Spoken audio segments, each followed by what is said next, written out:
এই প্রবাসে নতুন যারা আসছেন তারা সহজে হাল ছাড়বেন।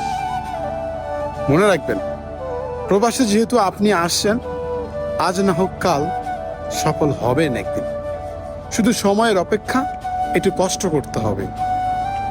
সফল হওয়া যদি এত সহজ হইতো তাহলে মানুষ ওই বাড়ি ভিটা বন্ধক রেখে এই প্রবাসে আইয়া গোলামি করতো না মানুষের।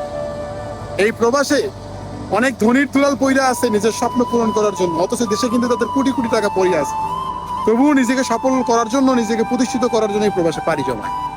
বুঝছেন? তো সফল হওয়া এত সহজ না। যারা নতুন আসছেন অল্প একটু ধৈর্য ধরেন, আল্লাহর কাছে শুকরিয়া আদায় করেন।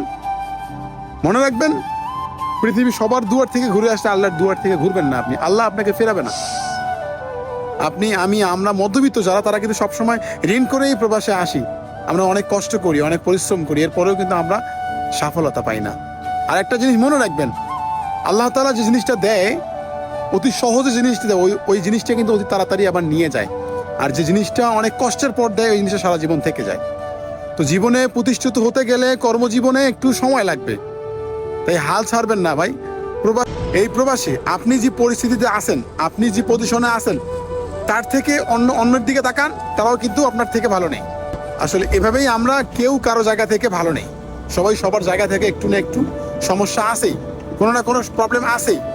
তো জীবনে চলতে গেলে, হাঁটতে গেলে, সমাজে থাকতে গেলে প্রবলেম থাকবে রে ভাই।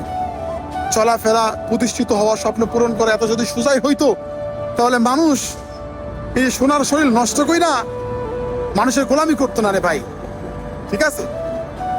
আমার কথাগুলো একটু মনে রাখবেন ভাই। কেউ হাল ছাড়বেন, নতুন যারা আসছেন এই প্রবাসে কেউ হাল ছাড়বেন না। আমিও প্রথমে এই প্রবাসে আসার পর অনেক চিন্তা করতাম যে ভাই আমি কবে প্রতিষ্ঠিত হব। অনেক মানুষরা এত টাকা ইনকাম করে, এত টাকা স্যালারি পায়, এত অল্প দিনের মধ্যে আমি 1000 টাকা স্যালারিতে কবে কি করব।